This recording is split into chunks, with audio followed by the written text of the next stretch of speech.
लो भाई, आ गई है एक और वैकेंसी। आ जाओ सब लोग, तैयार हो जाओ भाई एक और वैकेंसी के लिए, जो कि निकल कर आई है DSSB यानी Delhi subordinate service selection board. DSSB 16 जून से फॉर्म स्टार्ट होने वाले भाई। पोस्ट नेम है 3/2026। बहुत सारी इसमें पोस्ट होने वाली है। सबके लिए क्वालिफिकेशन जो है अलग अलग रखी गई है और सबके लिए अलग अलग एज क्राइटेरिया रखा गया है। तो सब कुछ एक एक करके बताऊंगा, अच्छे से बताऊंगा, हर एक की क्वालिफिकेशन बताऊंगा, हर एक की एज लिमिट बताऊंगा। ठीक है, चलिए शुरू करते हैं। तो सबसे पहले मैं आपको बता दूं, फॉर्म स्टार्ट हो रहे हैं 16 जून 2026 से। 16 जून 2026 से आज फॉर्म स्टार्ट हो चुके हैं और लास्ट डेट रखी हुई है 15 जुलाई 2026। लास्ट डेट पेमेंट की रखी गई है 15 जुलाई 2026। एग्ज़ाम डेट अभी कोई बात नहीं हुई एग्ज़ाम डेट की, लेकिन अगले 3 महीने के अंदर आपका एग्ज़ाम हो जाएगा। ठीक है, एडमिट कार्ड आपको 4 दिन पहले दे दिया जाएगा। ठीक है, 16 जून से फॉर्म और 15 जुलाई लास्ट डेट। अब बात करते हैं एज लिमिट की। एज लिमिट कितनी रखी गई है वो बताऊंगा। पहले मैं फ़ीस के बारे में बता दूं। जनरल, OBC और EWS के लिए 100 रुपये फ़ीस रखी गई है। SC और ST और PH और वुमेन के लिए, यानी सभी के लिए, चाहे वो SC हो, ST हो, PH हो, वुमेन हो, उनके लिए कोई फ़ीस नहीं रखी गई। ठीक है, जनरल, OBC और EWS के लिए 100 रुपये रखे गए हैं। एज की बात करते हैं भाई। 15 जुलाई 2026 तक आपकी एज कम से कम 18 साल होनी चाहिए और मैक्सिमम 30 साल। कुछ पोस्ट ऐसी है जिनके लिए कम से कम 20 साल आपकी एज होनी चाहिए, कम से कम। और कुछ पोस्ट ऐसी है जिनके लिए ज़्यादा से ज़्यादा 37 साल आपकी होनी चाहिए। इसमें आपको एज रिलैक्सेशन भी दिया जाएगा, OBC वालों को, SC और ST वालों को। तो भाई अब मैं आपको बताता हूँ कि इसमें टोटल पोस्ट कितनी होने वाली है। टोटल पोस्ट की अगर बात करते हैं तो इसमें टोटल पोस्ट होने वाली है 1981, यानी कि 1979 टोटल पोस्ट इसमें होने वाली है। अब इसमें किस पोस्ट पे कितनी वैकेंसी रखी गई है वो भी मैं आपको बता दूंगा। देखो, पोस्ट का नाम जूनियर असिस्टेंट यानी बायोलॉजी से 44 पोस्ट इसमें होने वाली है। जूनियर साइंटिफिक असिस्टेंट की बैलिस्टिक से 18 पोस्ट होने वाली है। ठीक है, ऐसे करके इसमें अलग अलग है। मैं आपको सारी बताऊंगा, क्या करके वीडियो को पूरा देखना, ध्यान से देखना। अगली पोस्ट के बारे में मैं आपको बता दूं, जूनियर साइंटिफिक, ये है केमिस्ट्री से, इसमें 37 पोस्ट है। जूनियर साइंटिफिक असिस्टेंट यानी लाइट डिटेक्शन 12 पोस्ट। डॉक्यूमेंट की 15। देखो, पोस्ट का नाम एक ही है लेकिन अलग अलग है। जैसे जूनियर साइंटिफिक असिस्टेंट है तो सब एक ही है, लेकिन HRD है इसमें 5, फ़ोटो है इसमें 14, साइबर फोरेंसिक है इसमें 81। ठीक है, और जूनियर साइंटिफिक असिस्टेंट यानी क्राइम सीन, ये 46 हो गई। ठीक है, JSA फिंगरप्रिंट वालों की 1 वैकेंसी है। JSA फिजिक्स की 16 वैकेंसी है। Assistant archivist 4 vacancy. IT assistant 125 vacancy. Fitter की 36, लिफ्ट ऑपरेटर 13 और ऑपरेटर कम मैकेनिक यानी AC वाला 15। Substation 37, data processing 21, data operator 2 और सब इंस्पेक्टर की 19। और भाई इनके लिए सबके लिए क्वालिफिकेशन जो है अलग अलग रखी गई। एक एक करके बताऊंगा भाई, क्वालिफिकेशन एक एक करके बताऊंगा बाद में, लास्ट में। ठीक है, छात्रों से अनुरोध किया जाता है कि वो अपना फॉर्म भरने से पहले ऑफिशियल नोटिफिकेशन को डाउनलोड कर ले, ताकि आपको पोस्ट के बारे में, पोस्ट की वैकेंसी के बारे में, उसकी क्वालिफिकेशन के बारे में, एज लिमिट के बारे में हर प्रकार की जानकारी होनी चाहिए कि किस पोस्ट के लिए कितनी वैकेंसी है और उसमें क्या क्वालिफिकेशन रखी गई है और क्या एज लिमिट रखा गया है। ठीक है, तो वैसे तो मैं आपको सब कुछ बताऊंगा, एज हाँ, किस पोस्ट पे कितनी एज है और कितनी वैकेंसी है। ठीक है, तो चलो मैं सबसे पहले आपको बता दूं इसमें मोड ऑफ सिलेक्शन कैसा होगा, कि आपका सिलेक्शन कैसे होगा। सबसे पहले आपका रिटन एग्ज़ाम होगा। ठीक है, रिटन एग्ज़ाम होगा, फिर स्किल टेस्ट होगा और कुछ बच्चों का टाइपिंग टेस्ट होगा और कुछ बच्चों का कंप्यूटर टेस्ट होगा। फिर उसके बाद इंटरव्यू है, फिर डॉक्यूमेंट है और फिर मेडिकल है। 5 फेज में आपका फाइनल सिलेक्शन हो जाएगा। ठीक है, रिटन, स्किल, इंटरव्यू, डॉक्यूमेंट और मेडिकल, 5 फेज़ है। 5 फेज़ में आपका फाइनल सिलेक्शन हो जाएगा। ठीक है, अब मैं आपको नोटिफिकेशन डाउनलोड करूँगा और करके दिखाऊँगा और उसमें बताऊँगा किस पोस्ट में कितनी वैकेंसी है और किसके लिए क्या क्वालिफिकेशन रखी गई है। चलो भाई शुरू करते हैं यहाँ से, आप वीडियो को स्किप मत करना। 16 जून से फॉर्म स्टार्ट है, 15 जुलाई तक भरे जाएंगे, मैंने आपको बता दिया। ठीक है, देखो भाई, वैकेंसी किस पोस्ट के लिए कितनी है वो आपको नोटिफिकेशन डाउनलोड करना पड़ेगा, ठीक है। उसके लिए आपको पता लग जाए। मैं एक के बारे में बता देता हूँ। जैसे पोस्ट कोड है 21/26 जूनियर साइंटिफिक असिस्टेंट यानी बायोलॉजी से। इसमें जनरल में 17 वैकेंसी है। देखो हर वैकेंसी के लिए यानी पोस्ट के लिए डिपार्टमेंट का नाम दे रखा है और उसके सामने पोस्ट कोड दे रखा है। पोस्ट कोड के हिसाब से आपको अपना फॉर्म भरना है, ठीक है। जैसे 21/26 है, इसमें जनरल की 17 वैकेंसी है, ओबीसी की 13, एससी की 6, एसटी की 4, टोटल है 44।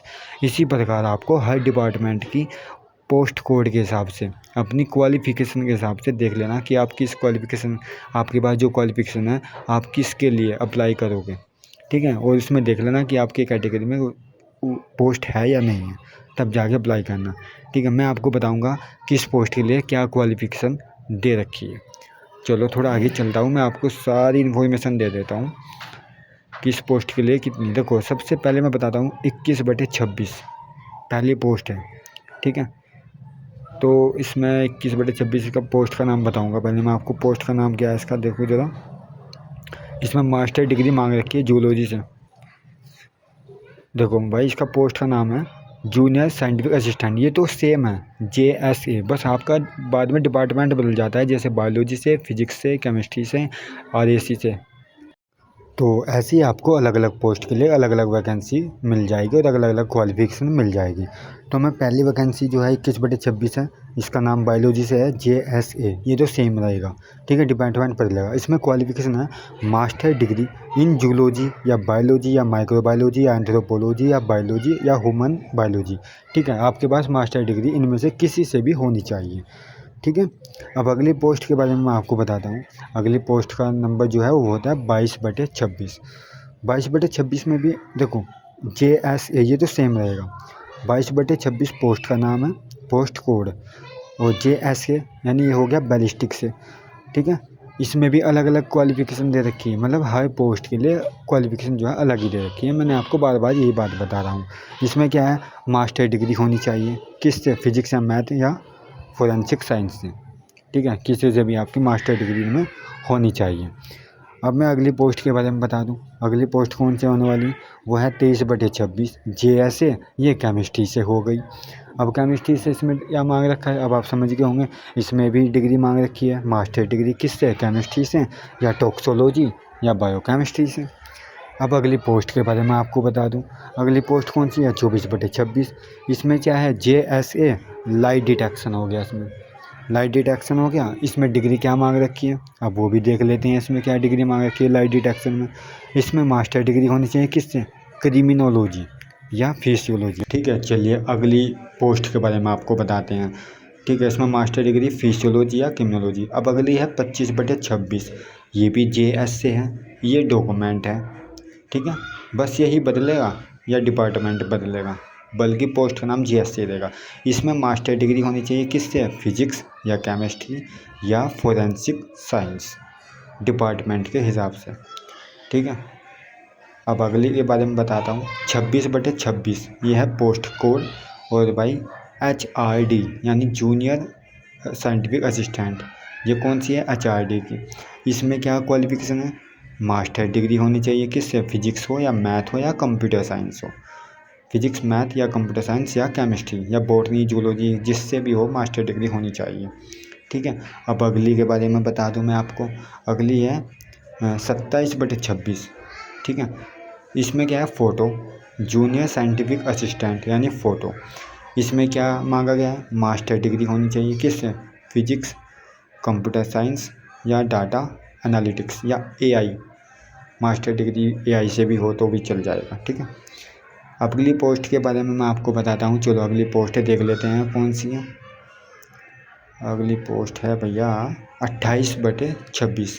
पोस्ट कोड मैं आपको बता रहा हूँ, ये है साइबर फोरेंसिक, ठीक है। JSA ये तो नाम झुका तो रहेगा, बाकी डिपार्टमेंट बदलता रहेगा। साइबर फोरेंसिक, इसमें मांगा गया है ये रहा qualification, master degree in computer science या इंफॉर्मेशन टेक्नोलॉजी, ठीक है। अगली आपकी वैकेंसी होने वाली है, पोस्ट कोड है 29/26। 29/26 ये है क्राइम सीन, ठीक है, या मोबाइल फोरेंसिक यूनिट। इसके लिए भी अलग क्वालिफिकेशन है। देखो सब में सेम हो रहा है, मास्टर डिग्री ज़्यादातर मांगी गई है, मैं देख रहा हूँ। इसमें भी मास्टर डिग्री है, जूलॉजी से, बॉटनी से हो या माइक्रोबायोलॉजी से हो या केमिस्ट्री या फिजिक्स से हो या टॉक्सिकोलॉजी हो। अगली है 30/26 पोस्ट कोड, ये है फिंगरप्रिंट। इसके लिए क्या है, इसमें भी देखो मास्टर डिग्री है, फिजिक्स हो, केमिस्ट्री हो, फोरेंसिक साइंस हो। सबसे मेन इंपॉर्टेंट बात यही है कि हर में मास्टर डिग्री मांगी गई हो, फिजिक्स, केमिस्ट्री, फोरेंसिक साइंस या बायोलॉजी या टॉक्सिकोलॉजी, ये ज़्यादा रखी गई है। ठीक है, चलिए अगली पोस्ट के बारे में बता देता हूँ मैं आपको। अगली पोस्ट का कोड क्या है, एक सेकंड थोड़ा ऊपर को हो जाने दो। 31/26, ये है physics, junior scientific assistant physics. ये देखो इसमें भी सेम है, मास्टर डिग्री फिजिक्स से, फोरेंसिक साइंस से या बीटेक आपके पास होनी चाहिए, इसमें ये रखा गया है। ठीक है, अगली है 33/26, ये है आर्चिविस्ट ग्रेड 1, ये बदल गया पोस्ट का नाम, डिपार्टमेंट ऑफ दिल्ली आर्चीव्स। ठीक है, इसमें मास्टर डिग्री मांगी गई भाई आपकी हिस्ट्री से। असिस्टेंट आर्चिविस्ट ग्रेड 1 के लिए आपको मास्टर डिग्री होनी चाहिए, वो भी हिस्ट्री से। ठीक है, हिस्ट्री से होनी चाहिए। और भाई 34/26, ये है IT असिस्टेंट ग्रेड 1 की ये पोस्ट है। इसमें 12वीं पास होना चाहिए और साथ में 8000 की डिप्रेशन पर हावर, 8000 की पर हावर आपको डाटा एंट्री चढ़ाना आना चाहिए, मतलब हिंदी में हो या इंग्लिश में हो, आपको डाटा एंट्री आना चाहिए 8000 की पर हावर, 1 घंटे में 8000। ठीक है, और भाई 1 ईयर का सर्टिफिकेट भी आपके पास होना चाहिए कंप्यूटर का। इसमें 2 क्वालिफिकेशन हुई, 12वीं और 1 ईयर का कंप्यूटर का सर्टिफिकेट। उसके बाद है 35/26 फीटर ग्रेड 2 की वैकेंसी है। डिपार्टमेंट भी बदल चुका है, नई दिल्ली म्यूनिसिपल काउंसिल। इसमें है पर्सन हैविंग सर्टिफिकेट, भाई प्लम्बर का आपके पास सर्टिफिकेट होना चाहिए इस ट्रेड के लिए। ठीक है, प्लम्बर का। और अगली वैकेंसी है 36/26 लिफ्ट ऑपरेटर, ये भी नई दिल्ली म्यूनिसिपल काउंसिल में आती है। ठीक है, इसके लिए आपके पास 10वीं पास होना चाहिए और इलेक्ट्रीशियन से या वायरमैन से आपके पास ITI होनी चाहिए। अब इसमें ऐसी अलग अलग पोस्ट के लिए अलग अलग क्वालिफिकेशन दे रखी है। 37/26, ये मैकेनिक की, इसमें RAC होनी चाहिए आपके पास, 10वीं पास होना चाहिए, साथ में ITI होनी चाहिए, किससे, RAC से। ठीक है, AC का काम इसमें होता है, इसलिए इसमें RAC मांगा गया है। अब अगली पोस्ट के बारे में बता देते हैं आपको, थोड़ा ऊपर चलते हैं। इस पोस्ट के बारे में मैंने आपको बता दिया, ये है 38/26 सब स्टेशन। अरे क्या हो रहा है ये, 1 सेकंड रुको जरा। अच्छा, 39/26 डाटा प्रोसेसिंग असिस्टेंट ग्रेड 1। इसके लिए है आपके पास डिग्री होनी चाहिए, किसी भी ट्रेड से कोई भी डिग्री हो आपका, BA BSc BCom कुछ भी डिग्री होनी चाहिए बस। ठीक है, data entry operator grade B की पोस्ट है, पोस्ट कोड है 40/26, 40/26 data entry operator grade B। इसके लिए भी शायद डिग्री मांगी गई है, देख लेते हैं इसमें क्या क्वालिफिकेशन है। डिग्री मांगी गई है, कोई सी भी डिग्री हो, BA BSc BCom, इसके लिए भी आपके पास डिग्री होनी चाहिए। ठीक है, अब चलते हैं अगली पोस्ट के बारे में आपको बता देते हैं।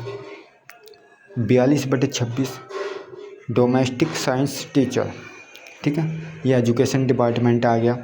यहाँ पर आपके पास बैचलर डिग्री होनी चाहिए, किससे, डोमेस्टिक साइंस या होम साइंस, दोनों में से कोई सी डिग्री आपके पास होनी चाहिए। ठीक है, थोड़ा आगे चलते हैं, देखते हैं अगली पोस्ट क्या है। 45/26 यानी इलेक्ट्रिकल ओवरसीज या सब इंस्पेक्टर भी बोल सकते हो, लेबर डिपार्टमेंट में आ गया हो, डिपार्टमेंट भी चेंज हो गया।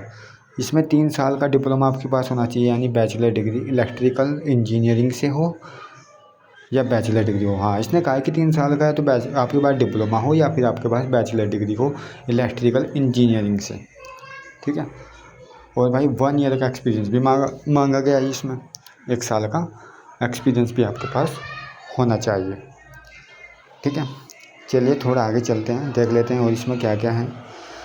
अब इसमें सिलेबस आ गया है यहाँ पे, देखो भाई, ये है टायर 1 किसके लिए है? इन 3 पोस्ट के लिए है, 34/26, 39/26 और 40/26। ये जो 3 कोड हैं, इन कोड का एग्ज़ाम ऐसा होगा, 2 घंटे का एग्ज़ाम होगा, 200 क्वेश्चन 200 नंबर के होंगे। और सिलेबस ये दे रखा, जीके, जीएस, रीजनिंग, मैथ और हिंदी इंग्लिश। जो पैरा आता है ना हिंदी में, एक पैरा हिंदी में आता है, एक इंग्लिश का आता है, तो दोनों पैरे आएंगे और टोटल 200 नंबर का पेपर होगा, 200 ही क्वेश्चन आपके होंगे।